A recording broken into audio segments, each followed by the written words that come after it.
ओम श्री सिद्ध भैरवाय नमः.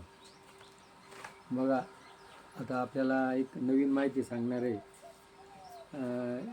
खेड भैरव गावाजवळ, गावापासून 1 किलोमीटर अंतरावर जसं सर्व तीर्थ टाकेत आहे ना, याच सर्व तीर्थाची प्रतिकृती आणि खेडजवळ एक तीर्थ आहे, शुक्ल तीर्थ. बघा, हे जे शुक्ल तीर्थ आहे ना, या शुक्ल तीर्थाची अशी परंपरा आहे का तिथं शुक्लमुनी, अगस्त्य ऋषीचा शिष्य शुक्लमुनी, त्याला आपल्या गुरुला रामाचं दर्शन व्हावं म्हणून त्याने तिथं रामाची प्रार्थना केली, तप केलं. बघा, आतापर्यंत प्रत्येक माणसाने काय केलेलं आहे, माझं काहीतरी कल्याण व्हावा, माझ्या स्वार्थाकरता तप केलेलं आहे. पण असा एक हा शिष्य होता, जसा धौम्य ऋषीचा शिष्य होता अरुणी, त्यांनी गुरुच्या याच्याकरता काय केलं, पाणी भरायला गेला होता, पाणी आवरत नव्हतं आणि तो त्या नाल्यामध्ये आडवा पडला आणि ते शेताला पाणी. जेव्हा धौम्य ऋषी त्याला बघायला गेले तर आपला शिष्य नाही, तो काय करतो होता, नाल्यात आडवा पडला होता. तसा हा शुक्लमुनी यांनी आपला गुरु अगस्त्य मुनी, अगस्त्य कुठं होता, अगस्त्यला अकोल्याजवळ. आणि ज्या वेळेला राम याला टाकेतला आले जटायूला भेटण्याकरता, तेव्हा त्याच रस्त्यानं तिथं जे गेले तर त्यांनी काय सांगितलं, माझ्या रामाला, माझ्या गुरुला भेट द्या.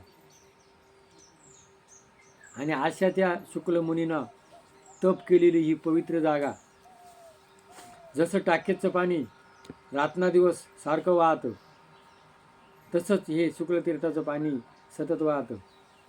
इथं आपल्या खेड परिसरामध्ये, टाकेत परिसरामध्ये, याच्यामध्ये खडकेत, वासाळी, इंदूर, खेड या गावाचे जे पिंडदान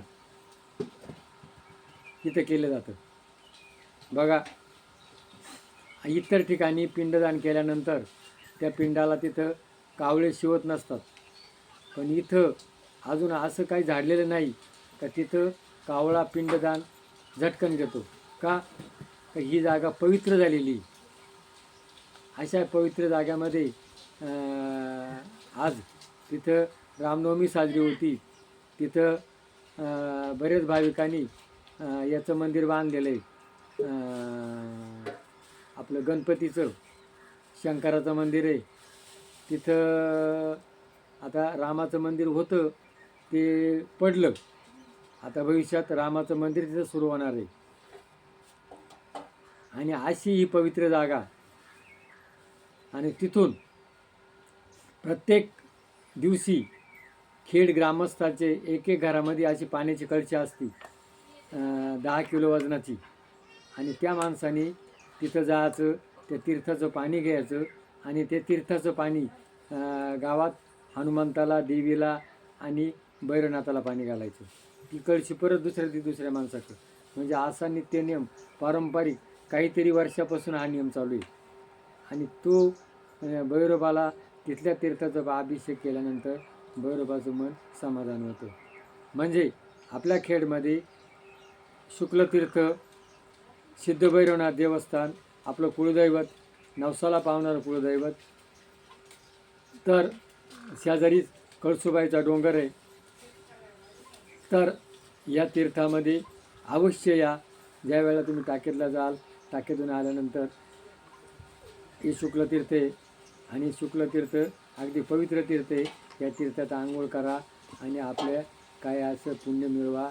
जय भैरवनाथ महाराज की जय.